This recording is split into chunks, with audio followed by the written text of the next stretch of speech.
than during the Civil War, more poverty and more violence. Nobody did anything to change the root causes of the system, nor the institutions, and certainly not the laws either. Everything that happened over those years was done with the support, the consent, and the imposition of those who proclaimed themselves to be the great defenders of human rights and democratic institutionality. Rather than giving us medicine to make us better, in fact, what they were giving us was poison. They claimed that we should continue to do the same as what had been done in the past. They claimed that the same people that had looted our country and killed us should continue to govern or at least share power. However, this time we told them no. We turned down their poison, and for the first time, we tried our own remedy. Thank God it worked. The first thing that we did was to ensure that we had God and the people on board, because no transformation that's worth its while can be done obeying external powers. And secondly, we created our own method, a method that was designed for our own reality, created by those who experienced this reality in our own flesh and blood. Then the El Salvadorian people gave us, vested their trust in us twice through votes, several times, but perhaps these two votes were the most important. And the first of the two votes was when they elected me as their president. The second was when they decided to give us governability. Then we knew that we had an obligation to our people. An obligation to make the decisions required in order to address our most pressing problem, insecurity. We needed to make those decisions. The efforts that were being made to improve health or the economy were pointless if our people continued to be killed. And there was no point in transforming education if the gangs were giving orders in our prisons to murder our children cowardly and forcefully recruit our youth. We couldn't decide to invest millions of dollars in building and improving our road infrastructure if the El Salvadorian people couldn't even walk around the streets. And so we made the decision to purge the judiciary and the prison system, and then we changed laws to ensure that terrorists wouldn't escape out of prison anymore. And it was at that time that international condemnation started. Some countries, some media outlets, and some so-called experts started systematic attacks against us for all of the decisions we were making. People who never used their power or influence to call for security for our people who were being murdered suddenly started to speak against the decisions we were making to stop this massacre. Countries that never condemned the murder of between 30, 40, or even 50 El Salvadorian people per day suddenly started calling for explanations on why we changed the public prosecutor's office, why we changed magistrates or judges. Don't you think that's absurd to question us for that? Who is responsible for the policy for domestic security in any country in the world? Well, the answer is it's the responsibility of the government, the executive, through the state security forces, through the penitentiary system in cooperation with the public prosecutor's office and with the judiciary. This was an indispensable condition for everyone to work together in the same direction for the plan to work. If we had left the same public prosecutor in office, if we had left the same judges in place, as before, that were being protected by a lot of people, and, well, then we would still be the world's murder capital. If we had listened, we would have continued to lose thousands and thousands of El Salvadorian people to terrorists. Thank God we didn't pay any attention to them. Every single one of the decisions that we have made have led us to this point. Today, El Salvador competes with Canada for being the safest country on the continent. We're not only the country in Latin America with the least homicides per capita by a long way, but we have also reduced all crime to a minimum level. People can now walk around the streets that for a long time they weren't able to walk around due to the gangs. Businesses are no longer paying extortion money. Children are now able to go and play in the park without being scared or being recruited or murdered. These are things that a lot of you might take for granted, think are basic, to walk around your streets, but in our country they didn't exist. We have been criticised and condemned for all of the decisions we've made at all times. Intellectuals, journalists, politicians and organisations from across the board have been focused on a debate over what we're doing, and I've come here to tell you that there's no time for this debate anymore because the decisions that we took were the right ones. We are no longer the world murder capital, and we managed to achieve this in record time. Today, we are a benchmark of security, and nobody can cast doubt on that. The results are there. They are irrefutable. In El Salvador, we did the right thing for El Salvador. And now we benefit from this level of security. We've been able to open up our country to the entire world. In this year alone, we received thousands of athletes at the Central American and Caribbean Games. We are the world epicenter of surf, and we have just signed up to an agreement with Google to digitalise the state and services like education and health. We are receiving more and more tourism, both domestic and from overseas. More and more people are coming to see what we're doing and investing in El Salvador. Many of El Salvadorians abroad that spent years without returning home are now investing in the country and have plans to come home. According to a study carried out last year, in 2022, by the International Organization for Migration, United Nations agency, more than 60% of the El Salvadorian people who live in the United States, there are a lot of El Salvadorians in the United States, plan to return to El Salvador. We know that we still have a lot to do. However, we are on track to achieving our goal of reversing the mass exodus of El Salvadorian people as a result of all of the wrong decisions made in the past and the Civil War, and to achieve our dream of having reverse migration for more El Salvadorian people to return than leave the country. And the studies of the very United Nations are already showing this. Within a few months, we will also be hosting Miss Universe. And that is another event that will put us in the eyes of the world and will bring even more tourism and even more investment. In addition to all of this, we are establishing more and better relationships with our allies who want to support us to build our country, to build our dream. And I'm not just saying all of this to boast, although I am very proud of everything that we have achieved. I'm saying this because this is an example of what all countries can achieve when they start to claim their sovereignty. Look at us. We were recognised for violence, and now we're recognised for our landscapes, our waves, and above all, for our courage. Now the world can see our full potential. We have a country full of marvellous things to offer. People who visit us can eat on the beach, can surf world-class waves at the perfect temperature all year. They can have lunch in the mountains and taste the best coffee in the world with volcanoes and beautiful lakes as a backdrop, and they can then have dinner in the capital with all of its modernity, commodities, and with the security that many cities in the first world would like to have. And they can do all of this in just one single day. But the best thing is that they will find in our people a friendly, hard-working people that is always looking to do something new. When they come to our country, they will realize that the El Salvadorian people are proud of being El Salvadorian, something that just a few years ago wasn't the case. El Salvador is being reborn because we dared to challenge ourselves, and we decided that nothing nor anyone should tell us what to do. We are still very far from where we want to arrive. However, we will continue to work hard and make our own decisions so that we can achieve this greatness that we aspire to. We believe that the world also needs to be reborn, but this is the decision of each different people. We, in El Salvador, are leading by example. Laying a path that anyone can take. Thank you very much, and may God bless all of the nations of the world. On behalf of the Assembly, I wish to thank the President of the Republic of El Salvador for the statement just made, and I request protocol to escort His Excellency. The Assembly will hear an address by His Excellency Sadir Safarov, President of the Kyrgyz Republic. I request protocol to escort His Excellency. On behalf of the General Assembly, I have the honor to welcome His Excellency Sadir Safarov, President of the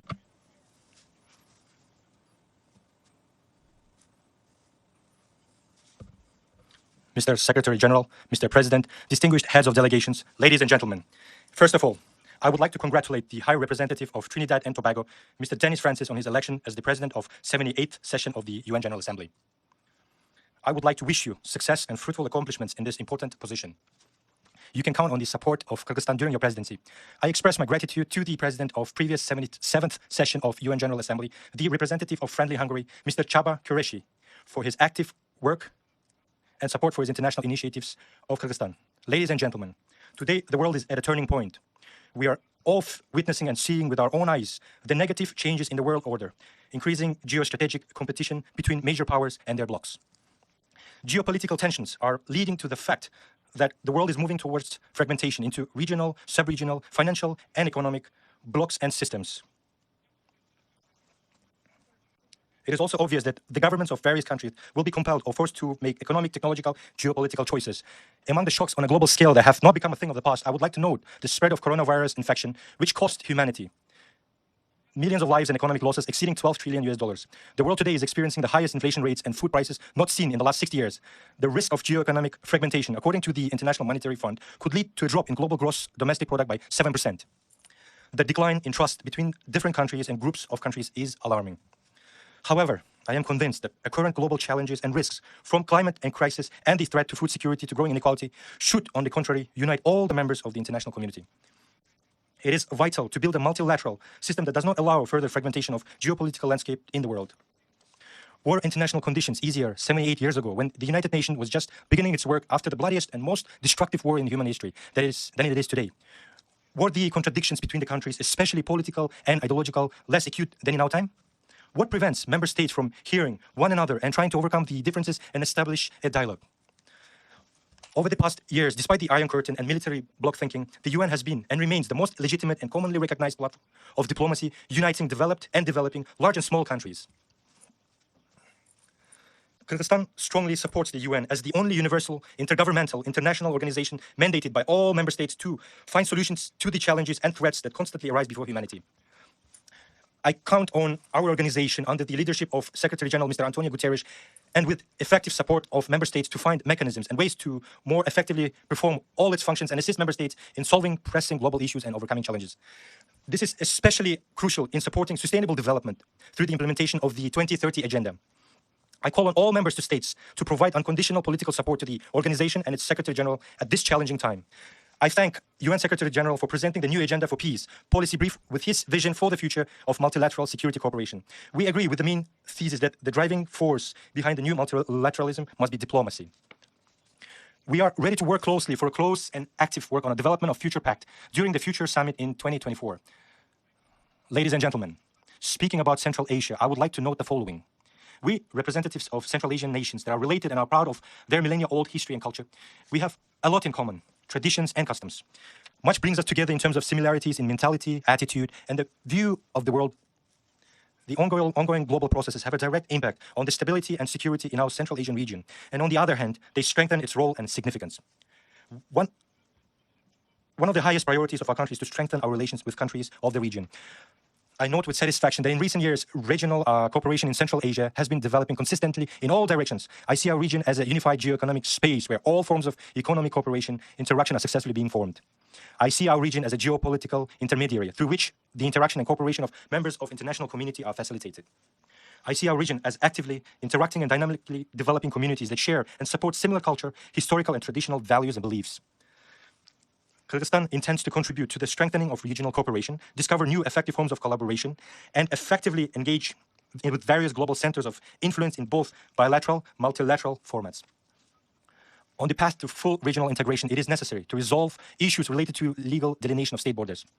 Exactly 1 year ago, speaking from this podium, I, with a heavy heart, informed about the tragic events that occurred in September of the previous year related to the armed clashes on the Kyrgyz-Tajik border, which resulted in numerous casualties. Thanks to restraint of our peace-loving people and the prevailing political will on both sides, we managed to prevent further escalation of conflict and avert a full-scale bloodshed in the region. In this regard, I would like to emphasize that Kyrgyzstan did and will advocate resolving controversial issues exclusively through peaceful diplomatic means based on principles or norms of international law, such as territorial integrity and the non-use of force or threat of its use. We have never sought to take what belongs to others, but we will not allow anyone to take a single inch of our homeland. We always seek a dialogue and search for mutually acceptable solutions based on trust and mutual respect. Last December, after almost 30 years of negotiations, we signed an agreement with Uzbekistan on legal delineation of the state border. This historic decision, reached thanks to demonstrated political will of the leaders of the two states, has opened the broadest prospects for mutually beneficial cooperation, peace, and peaceful coexistence of the two countries and its people. We maintain the same approach in our current negotiations. We want to live in peace, harmony, and friendship with all neighbors.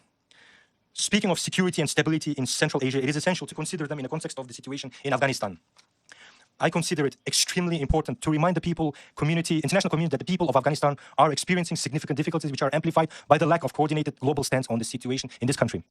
It would not be an exaggeration on my part to say that Afghanistan is threatened by humanitarian crisis with its inevitable consequences for the security of not only the surrounding regions, but also for the entire world community. Kyrgyzstan is interested in a peaceful, stable, and prosperous Afghanistan. We call on the international community to continue providing humanitarian economic assistance to Afghan people. Ladies and gentlemen, just yesterday concluded the SDG summit, which once again reaffirmed the importance of unwavering commitment to sustainable development, identifying challenges in their implementation and outlining specific commitments by states. We are halfway to 2030, the deadline for reaching sustainable development goals. Kyrgyzstan, in its pursuit of achieving the sustainable development goals, currently ranks 45th out of 166 UN member states. We aim to be among the top 30 countries in reaching SDGs by 2030. The international community must breathe new life into these goals and strengthen solidarity in their attainment. It's important that we don't get lost in numbers, schedules, diagrams, and other economic intricacies, because the essence and core of the 70 goals are about people themselves. The year 2030 is very close, and we will have to ask ourselves, have the urgent needs and aspirations of humanity been addressed? Is it their security, prosperity, and well-being ensured? Are they happy? What does the future hold?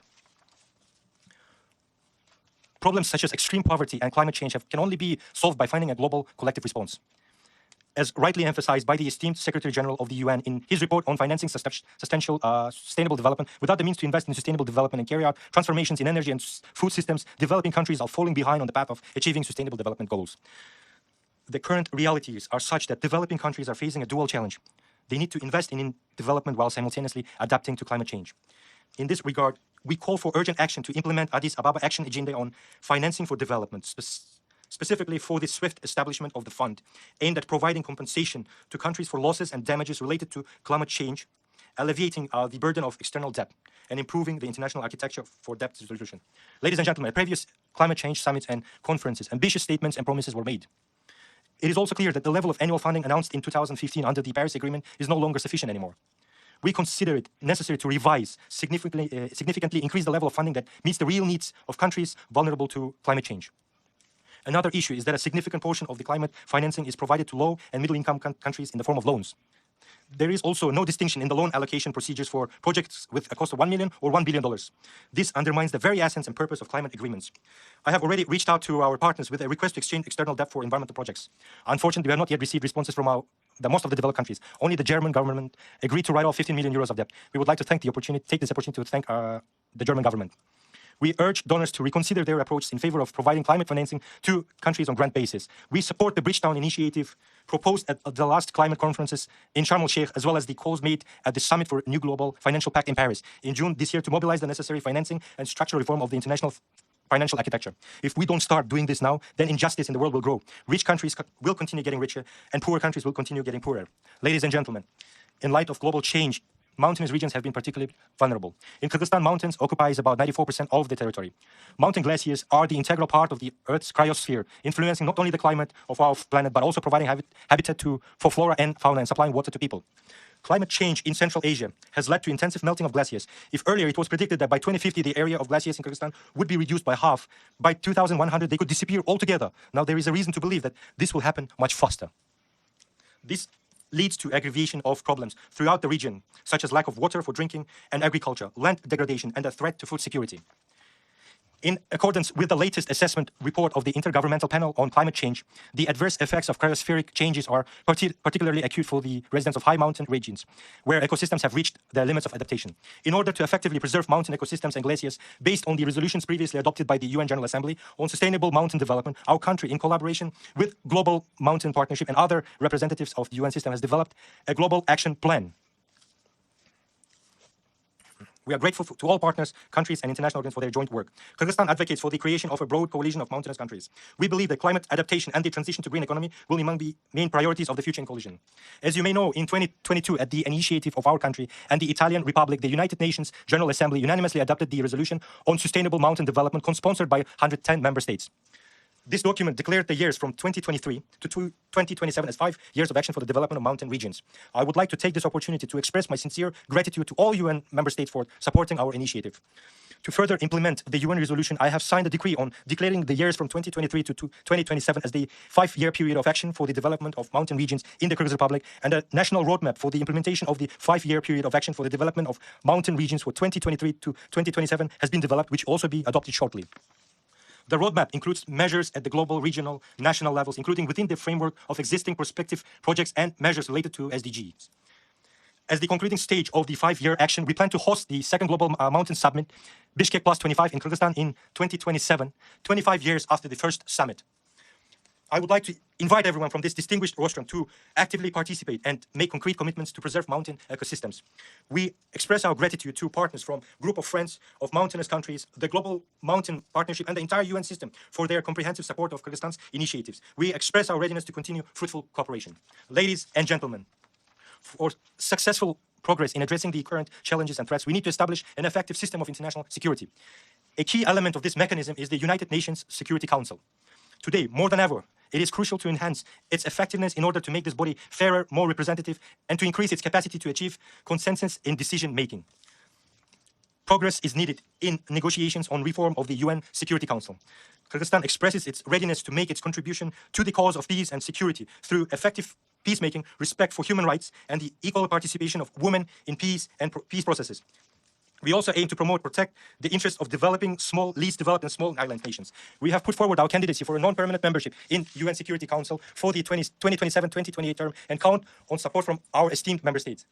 It is essential for all of us to adhere to principles such as trust, solidarity, and universality in international relations. Only together can we restore global and regional security architecture. Mr. President, dear friends, speaking about the challenges and issues of today, I would like to quote the words of our outstanding compatriot, Jusup Balasagun, who lived through 1020 to 1075 and gave guidance more than 1200 years ago by saying, "Our world is such that in order to unlock the gates of truth, you must grasp its essence." Nothing has changed since then. It's necessary to perceive the world as it is, in all its diversity and complexity. We, the member states of the UN, must transform our organization into the center of global efforts to prevent conflicts, reach compromise, do everything possible to establish peace and harmony. The one who walks the path will overcome it. Thank you for your attention. On behalf of the Assembly, I wish to thank the President of the Kyrgyz Republic for the statement just made, and I request protocol to escort His Excellency. The Assembly will hear an address by His Excellency Santiago Peña Palacios, President of the Republic of Paraguay. I request protocol to escort His Excellency. On behalf of the General Assembly, I have the honor to welcome His Excellency Santiago Peña Palacios, President of the Republic of Paraguay, and to invite him to address the Assembly. President of the General Assembly, distinguished heads of state and government, distinguished ministers of foreign affairs, my dear wife Leticia, my son Gastolo, Constanza Serenela, ladies and gentlemen, in 1945, the representatives of 51 states, one of them my country, agreed to create the United Nations. Speaking for the first time at this august assembly,